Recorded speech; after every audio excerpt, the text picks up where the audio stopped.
ಕಿವಿ ಚುಚ್ಚೋಕ್ಕೂ ಮುಂಚೆ ಭಾಳ ಖುಷಿಯಾಗಿದ್ದ. ಕಿವಿ ಚುಚ್ತಾರೆ ಅಂತ ಗೊತ್ತಾದಾಗ ಬೇಜಾರಾಗ್ತಾ ಇದ್ದ.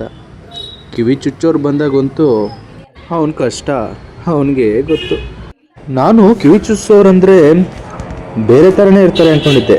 ಅಂದರೆ ಔಟ್ಫಿಟ್ಟಲ್ಲಿ ನೋಡೋ ಲುಕ್ಕಿಂಗಲ್ಲಿ ಅವ್ರು ಸ್ವಲ್ಪ ಬೇರೆ ಥರ ಇರ್ತಾರೆ, ಸ್ವಲ್ಪ ಅವ್ರದ್ದೇ ಆದಂಥ ಒಂದು ಉಡುಗೆ ತೊಡುಗೆ ಇರುತ್ತೆ ಅಂದ್ಕೊಂಡಿದ್ದೆ.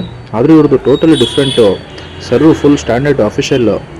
ಎಷ್ಟು ಚೆನ್ನಾಗಿ ಬಂದರು ಅಂದರೆ ಯಾರೋ ಡಾಕ್ಟ್ರ್ ಇರಬೇಕೇನಪ್ಪ ಅಂದ್ಕೊಂಬಿಟ್ವಿ. ಆದರೆ ಇವರು ಕಿವಿ ಚುಚ್ಚೋರು. ಇವರು ಪ್ರೊಫೆಷ್ನಲಿಸ್ಟ್ ಅಂತ ನಮ್ಗೆ ಗೊತ್ತಾಗಿದ್ದೆ ಅವ್ರು ಆಧಾರಗಳನ್ನ ತೆಗೆದಾಗ. ಆ ಆಧಾರಗಳನ್ನ ತೆಗೆದು ಅವರು ಆ ವರ್ಕ್ ಮಾಡ್ತಿದ್ದ ಶೈಲಿ, ಅವ್ರ ಕೈ ಬೆರಳುಗಳು ಆಡ್ತಾ ಇದ್ದಿದ್ದ ರೀತಿ ನಮಗೆ ಕನ್ಫರ್ಮ್ ಮಾಡಿಬಿಡ್ತು ಇವ್ರು ಪಕ್ಕ ಪ್ರೊಫೆಷ್ನಲ್ ಅಷ್ಟು ಇವ್ರು ಕಿವಿ ಚುಚ್ಚೋರೆ ಅಂತ. ಭಾಳ ಚೆನ್ನಾಗಿ ಕೆಲಸ ಮಾಡ್ತಿದ್ರು. ಅಂದರೆ ಅದೆಲ್ಲ ಚೂಪು ಮಾಡಿಕೊಂಡು ಕಟ್ ಮಾಡಿಕೊಂಡು ಎಲ್ಲ ಮಾಡಿದ್ರು. ರೆಡಿ ಆಗೇ ಬಿಟ್ರು. ಓವರ್ಲಾಗಿ ರೆಡಿ ಆಗಿಬಿಟ್ರು. ನಜ್ಜಿ ಪೆನ್ ಕೇಳಿಬಿಟ್ಟು ಕಿವಿಗೆ ಮಾರ್ಕ್ ಮಾಡ್ಕೊಳ್ಳೋಣ ಅಂತಂದರು. ಮಗು ಮಲಗಿದೆ, ಇವಾಗಲೇ ಚುಚ್ಬಿಡ್ತಾರೆ ಅಂತ ನಾವು ಅಂದ್ಕೊಂಡು ದೇವರಿಗೆಲ್ಲ ಬೆಳ್ಕೊತಿದ್ವಿ. ನಾವು ಮಗು ಮಲ್ಕೊಂಡಾಗಲೇ ಚುಚ್ತಾರೆ ಅಂದ್ಕೊಂಡ್ರೆ ಆಸಾಮಿ ಮಗು ಎಬ್ರಿಸ್ಬಿಟ್ರಿ ಅಂದ್ಬಿಡ್ಬೇಕಾ. ಹೆಂಗೋ ಮಗು ಮಲಗಿದೆ ಗೊತ್ತಾಗ್ತದೆ ಚುಚ್ತಾರೆ ಅಂದ್ಕೊಂಡ್ರೆ ಇಲ್ಲ ಎಬ್ರಿಸ್ರಿ ಅಂದ್ಬಿಟ್ರು. ನಮಗೆ ಶಾಕು. ಅದು ಮಗು ಎದ್ರೆ ರಂಪ ಅಳು ನಮ್ಮ ಕೈ ನೋಡೋಕ್ಕಾಗಲ್ಲ, ಹೆಂಗೋ ಒಂಚೂರು ಮಲಗ್ದಾಗಲೇ ಮಾಡಿ ಅಂತ ಇಲ್ಲ ಎಬ್ರಿಸ್ರಿ ಅಂತ ಹೇಳಿ ಎಬ್ರಿಸ್ಬಿಟ್ರು. ಹಂಗೂ ಅಣ್ಣ ನಮ್ಮ ಬಾಸು ಹಂಗೆ ಮಲಗಿದ್ದ. ಆದ್ರೂ ಚುಚ್ಚು ಕಂಡುಬಿಟ್ಟ. ಅವ್ನು ಅದನ್ನು ನೋಡಿ ಬೇರೆ ಚುಚ್ಚಕ್ಕೆ ರೆಡಿ ಆದ. ಚೆನ್ನಾಗಿ ನೀನಾಗಿ ಮಾರ್ಕ್ ಮಾಡ್ಕೊಂಡಿದ್ದ. ನೀಟಾಗಿ ಇಟ್ಕೊಂಡು ಸಟ್ ಪಟ್ ಡ್ರಮ್ ಅಂತ ಚುಚ್ಚಬಿಟ್ಟ. ಚುಚ್ಚಿದ ತಕ್ಷಣ ಬಂತು ಅಲಾರಾಮು. ಕಿಟ್ಟನೆ ಕೀರ್ಚ್ಕೊಂಬಿಟ್ಟ. ಅಕ್ಕ ನಜ್ಜಿ ಫುಲ್ ಫಾಸ್ಟಾಗಿ ಹಂಗೆ ವರ್ಕ್ ಮಾಡಿ ಮುಗಿಸ್ಬಿಟ್ರು. ಫುಲ್ ವರ್ಕ್ ಮಾಡಿಕೊಂಡು ಅದನ್ನು ನುಳಿದು ಟೈಟ್ ಮಾಡ್ಕೊಂಡ್ರು. ಆ ಸೌಂಡು ನಮಗೆ ಕೇಳಿಸ್ತೀನಿ. ಹಾಗೆ ನಾನು ಎಲ್ಲರ ಮುಖದ ಎಕ್ಸ್ಪ್ರೆಷನ್ನು ಕ್ಯಾಪ್ಚರ್ ಮಾಡೋಣ ಅಂತ ಮೊಬೈಲ್ನ ಕ್ಯಾಮ್ರಾ ತಿರುಗಿಸ್ದೆ. ಈ ನೋಡ್ರಿ ಒಬ್ಬೊಬ್ಬರು ಮುಖ ಅವ್ರವ್ರ ಕಣ್ಣು ಮುಚ್ಕೊತವ್ರೆ. ಏನು ಅವರಿಗೆ ಚುಚ್ದಂಗೆ ಆಡ್ತವ್ರೆ. ಚುಚ್ಕೊಂಡಿರೋನೇ ಬಡ್ಕತ್ತವನೆ.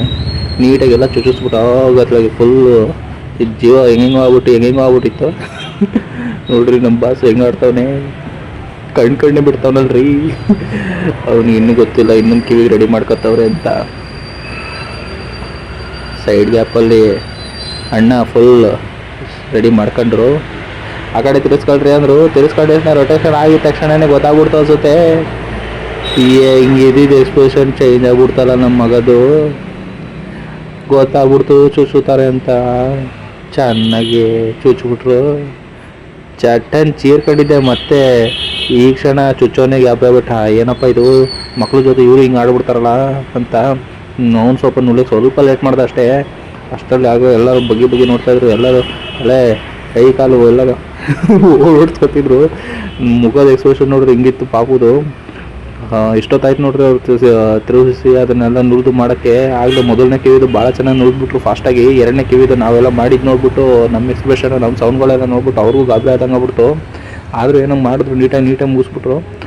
ಅಗಾಡ ಅಲ್ಲಿಂದ ಸ್ಟಾರ್ಟ್ ಆಯಿತು. ಯಾರು ಏನೇ ಮಾಡಲಿ ಅಗಾಡ ಕೂರ್ಸ್ಕೊಂಡಾರ ಅದುಮ್ರಿ ಏನಾರ ಮಾಡ್ರಿ. ಏನೋ ಸೈಲೆಂಟೇ ಹೆಂಗಿಲ್ಲ. ನಾನೇನೋ ಗ್ಯಾಪಲ್ಲಿ ಒಂಚೂರು ಬಿಲ್ಡಪ್ ಕೊಡೋಣ ಅಂದ್ಕೊಂಡು ಹೋದೆ. ಮತ್ತೆ ಸ್ಟಾರ್ಟ್ ಮಾಡ್ಕೊಬಿಡ್ಬೇಕಾ. ನಮಗಂತೂ ಆ ಮಗ ಹಳೇದು ನೋಡೋಕ್ಕಾಗ್ತಾ ಇರಲಿಲ್ಲ. ಕಣ್ಣು ಕಿವಿ ಮೂಗೆಲ್ಲ ಕೆಂಪಾಗ್ಬಿಡ್ತು. ತಗೊಳ ನಿನ್ನ ವಾಲೆ ಚೆನ್ನಾಗಿತ್ತು ಕಣ ಅಂದೆ. ಮತ್ತೆ ಸ್ಟಾರ್ಟ್ ಮಾಡ್ಕೊಬಿಡ್ಬೇಕಾ. ದೇವ್ರೆ ಅಯ್ಯೋ ಬಿಡ ಹೋಗ್ಲಿ ಅಂತಿದ್ದೆ. ಅಷ್ಟೆಲ್ಲ ಹಂಗೆ ಸಮಾಧಾನ ಮಾಡ್ತಾಯಿದ್ರು. ಆದರೂ ಕಣ್ಣು ನೋಡ್ರಿ